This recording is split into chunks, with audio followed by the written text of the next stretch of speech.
Hello everyone, मैं भूमि पटेल। आप सभी का Bhumi Patel study hub YouTube channel में आप सभी का स्वागत करती हूँ। हमारे यूट्यूब चैनल में आपको सभी प्रकार की क्लासेस दी जाएंगी जो कि बिल्कुल भी फ्री होंगी। आप चाहें तो पीडीएफ भी मांग सकते हैं, वो भी फ्री में होंगी। ठीक है। और अभी हम लोग जो ये संविधान का सीरीज़ चला रहे हैं वो तो लास्ट तक ही होगा, इसमें कोई डाउट नहीं है। ठीक है। और हम लोग छत्तीसगढ़ का क्लास भी डालते हैं, हम लोग एमसीक्यू भी डालते हैं। और ये सभी जितने भी अभी हम लोग क्लास डाल रहे हैं, ये जब चुनाव ख़त्म हो जाएगा उसके बाद तो वैकेंसी आनी ही आनी है और उसमें बहुत ही मददगार सिद्ध होगी। और आज के न्यूज़पेपर में आया भी है कि जैसे ही आचार संहिता ख़त्म हो जाएगा उसके बाद आपकी हॉस्टल वार्डन का, आरआई, एडीओ, ये सब का वैकेंसी आने वाला है। तो अगर आप लोग अभी से तैयारी में जुड़ जाएंगे तो फिर आप ही लोगों के लिए ज़्यादा फ़ायदा होगा। इसी के चलते मैं संविधान का जो क्लास है वो रेगुलर ले रही हूँ। ठीक है। अभी तक हमने जो देखा है उसमें हम लोगों ने देखा है कि मतलब संविधान सभा का निर्माण कैसे हुआ, उसकी मांग कैसे की गई, ब्रिटिशर्स द्वारा कैसे उसको देने का प्रयास किया गया, किस प्रकार की सिफारिशें की गई जिससे संविधान सभा का गठन हुआ। उसके बाद इलेक्शन हो गए थे, इलेक्शन में वयस्क मताधिकार की मांग की गई थी जो कि नहीं हो पाया था। ठीक है। इस प्रकार से जितने भी इलेक्शंस हुए उसके बाद अंतरिम सरकार का गठन हो चुका था। अंतरिम सरकार मतलब अस्थायी सरकार का गठन हुआ था और इसके आगे आज हम लोग देख रहे हैं। ठीक है। तो जो इलेक्शन हुआ था उसमें हम लोगों ने अंतरिम सरकार का गठन किया था। और अंतरिम सरकार का गठन कब हुआ था? तो वो हुआ था 24 अगस्त 1946 में अंतरिम सरकार का गठन हुआ। और जितने भी नेता लोग थे वो लोग शपथ कब लिए बोलने से? 2 सितंबर 1946। उसके बाद मुस्लिम लीग भी, इसमें पहले मुस्लिम लीग शामिल नहीं हुई थी, बाद में वो आके मुस्लिम लीग शामिल हुई है। तो मुस्लिम लीग कब शामिल हुई? तो वो 26 अक्टूबर 1946 को मुस्लिम लीग भी संविधान सभा में शामिल हो गई थी। ठीक है।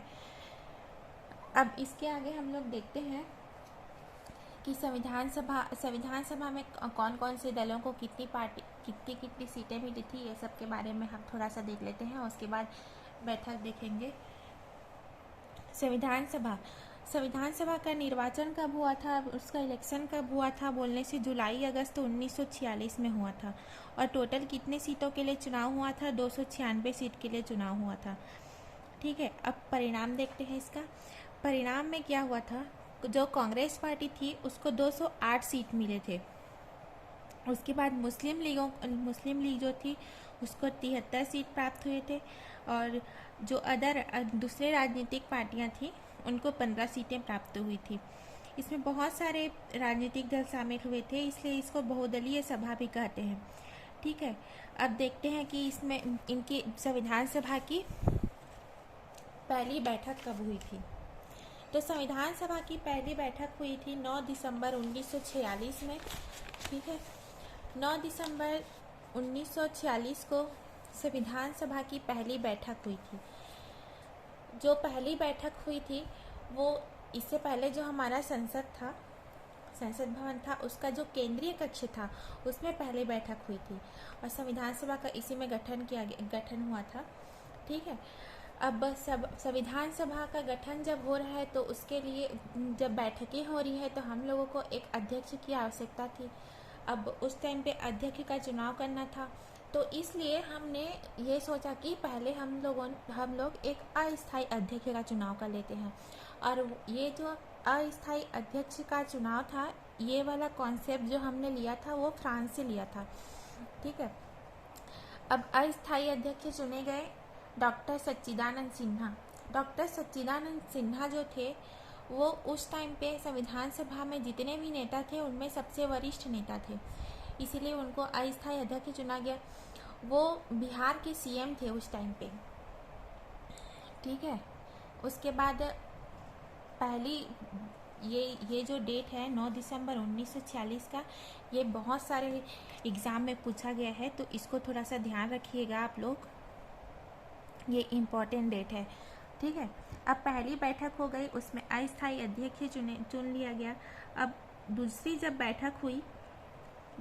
बैठक हुई वो था 11 दिसंबर 1946 को। 11 दिसंबर 1946 को दूसरी बैठक हुई थी। ठीक है, दूसरी बैठक में हम लोगों ने स्थायी अध्यक्ष भी चुन लिया था। ठीक, और अब स्थायी अध्यक्ष कौन चुना गया? वो थे डॉक्टर राजेंद्र प्रसाद। डॉक्टर राजेंद्र प्रसाद जो थे वो स्थायी अध्यक्ष चुने गए। और स्थायी उपाध्यक्ष कौन चुने गए? तो एच.सी. मुखर्जी को हम लोगों ने स्थायी उपाध्यक्ष चुना गया। अब इतनी बड़ी संविधान सभा है, हम लोगों को संविधान का गठन करना है, तो कोई तो कानून का जानकार हम लोगों को चाहिए था। ठीक है, हम लोग तो पहले से इतने प्रैक्टिस वाले नहीं थे, इतने जानकार नहीं थे कि हम लोगों को ये पता हो कि किस प्रकार से हम लोग अपना संविधान बना सकते हैं। इसके लिए हम लोगों को एक संवैधानिक सलाहकार की ज़रूरत थी। तो संवैधानिक सलाहकार चुने गए थे B.N. राव। इनका पूरा नाम है बेनेगल नरसिंह राव। ठीक है, ये भी इम्पॉर्टेंट क्वेश्चन है, इसको भी आप लोग थोड़ा सा ध्यान में रखिएगा। अब दूसरी बैठक हो गई, उसमें राजेंद्र प्रसाद जी अध्यक्ष के रूप में चुने गए, स्थायी उपाध्यक्ष भी चुने गए थे एच.सी. मुखर्जी जी। अब तीसरी बैठक हुई। तीसरी बैठक कब हुई? तीसरी बैठक हुई थी 13 दिसंबर 1946 को। 13 दिसंबर 1946 को तीसरी बैठक हुई। अब हम लोग ये जो बैठकें कर रहे हैं उसके लिए कुछ तो उद्देश्य होना चाहिए, तभी तो हम लोग इस बैठक को आगे बढ़ा सकते हैं। तो उद्देशिका प्रस्ताव को प्रस्तुत किया गया, और किनके द्वारा प्रस्तुत किया गया? तो वो प्रस्तुत किया गया था पंडित जवाहरलाल नेहरू के द्वारा।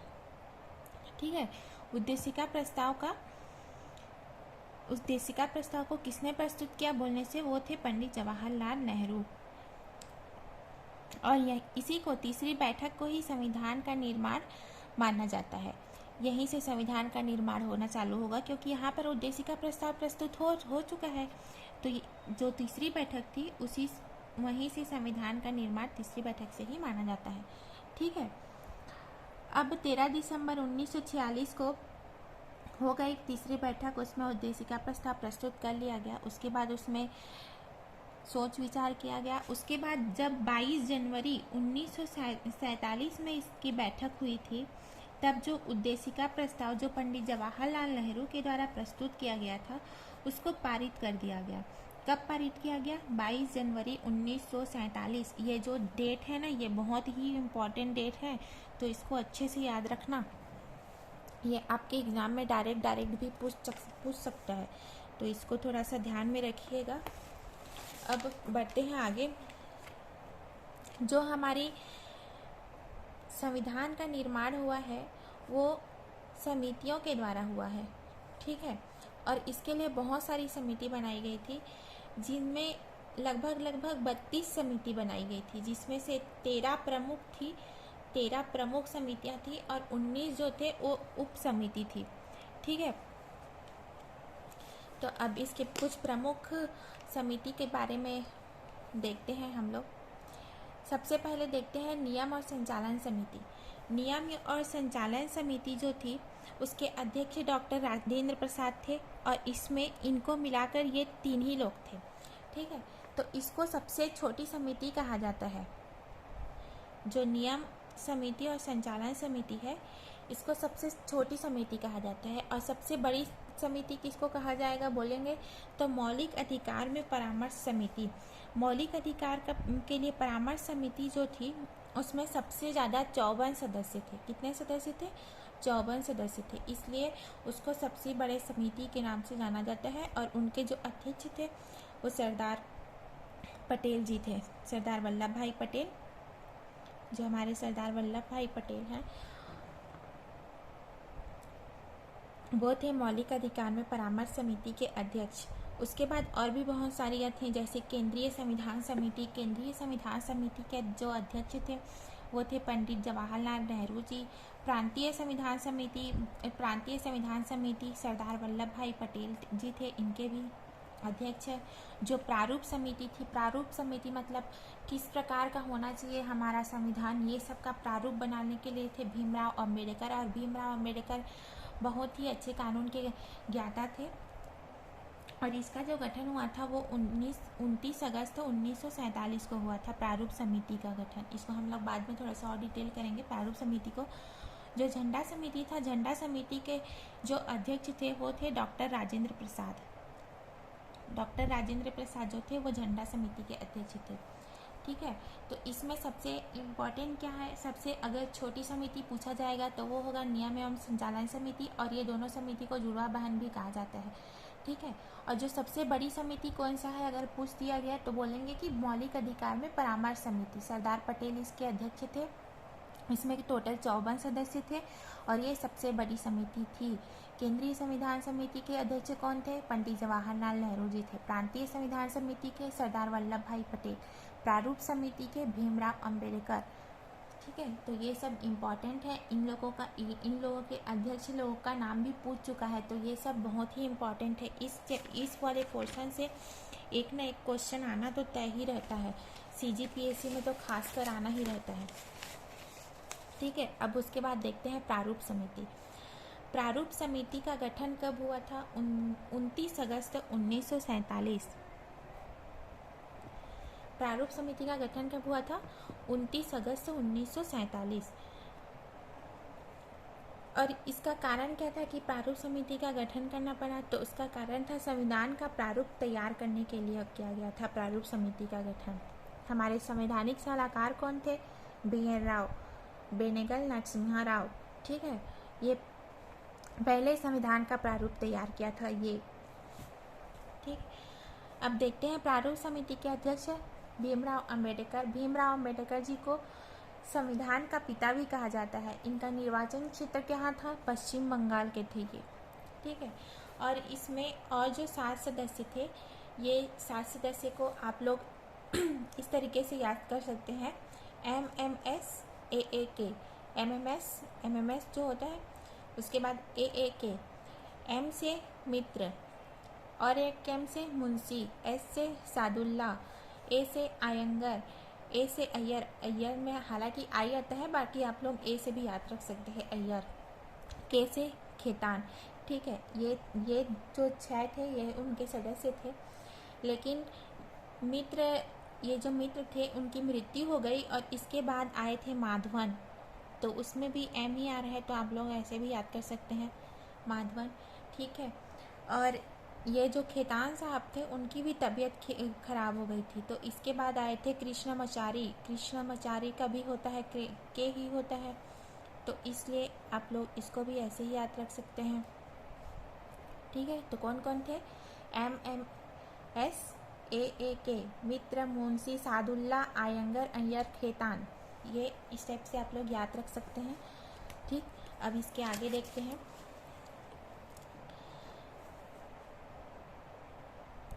अब जब प्रारूप तैयार हो गया, सब कुछ तैयार हो गया, तो उसके बाद 30 अगस्त 1947 को पहली बैठक हुई थी। 114 दिन तक संविधान के प्रारूप पर चर्चा किया गया था। ठीक है, कि किस प्रकार का प्रारूप बनाना चाहिए, इसके लिए 114 दिनों तक उस पर चर्चा की गई थी।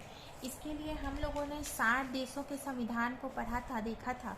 ठीक, उसके बाद ये सब करने के बाद फिर 23 फरवरी 1948 को संविधान सभा के समक्ष में हम लोग जो प्रारूप थी उसको प्रस्तुत किए थे। कब प्रस्तुत किए थे?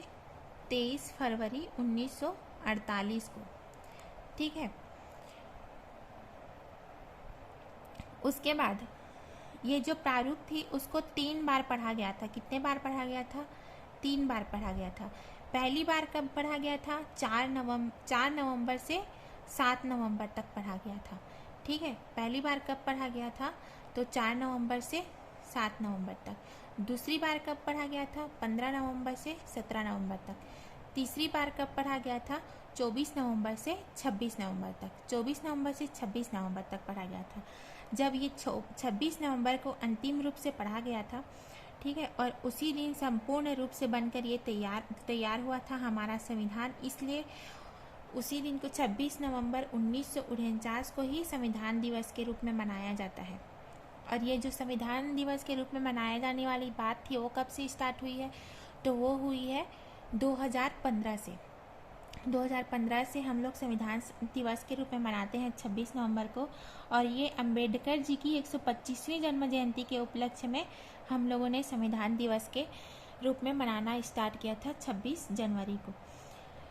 अब 26 जनवरी 1949 को तो पूरी तरह से बनकर लागू हो गया था, लेकिन हम लोग जो शपथ लिए थे पूर्ण स्वराज का वो था 26 जनवरी का दिन।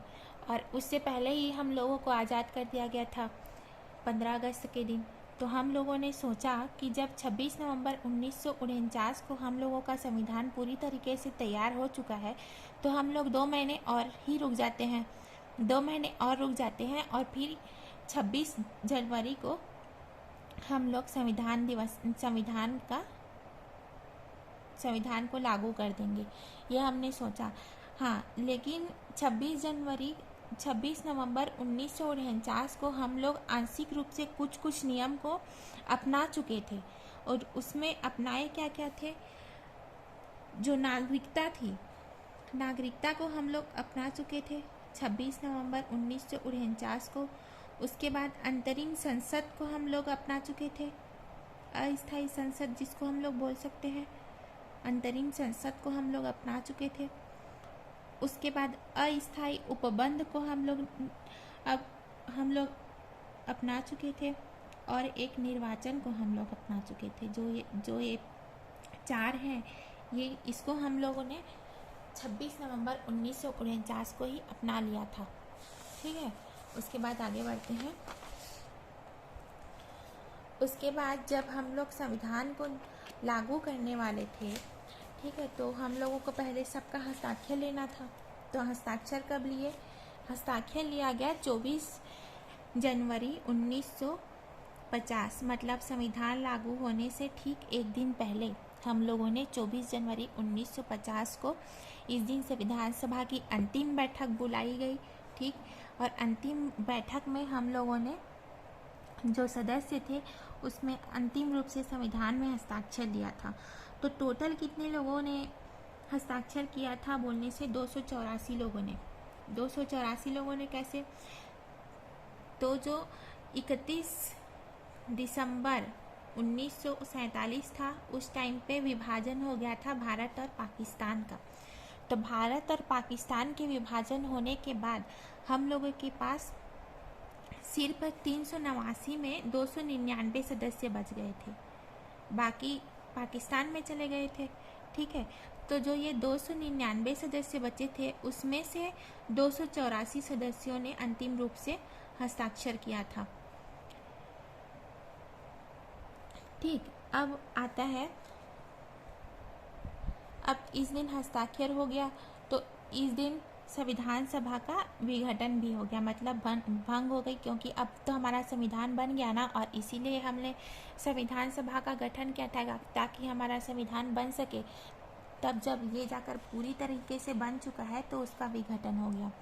और डॉक्टर राजेंद्र प्रसाद को भारत का अंतरिम राष्ट्रपति चुना गया था उसी दिन। अंतरिम राष्ट्रपति मतलब अस्थायी राष्ट्रपति चुना गया था। कब चुना गया था? 24 जनवरी 1950 को। और ये जो हमारे डॉक्टर राजेंद्र प्रसाद थे यही एकमात्र अस्थायी राष्ट्रपति थे। ठीक है, और इसी दिन 24 जनवरी 1950 को ही हम लोगों ने अपना राष्ट्रगान को अपनाया था, राष्ट्रगान जन गण मन को अपनाया था। और राष्ट्रगान को अगर पहली बार गाया कब गया था बोलने से 27 दिसंबर 2011 को।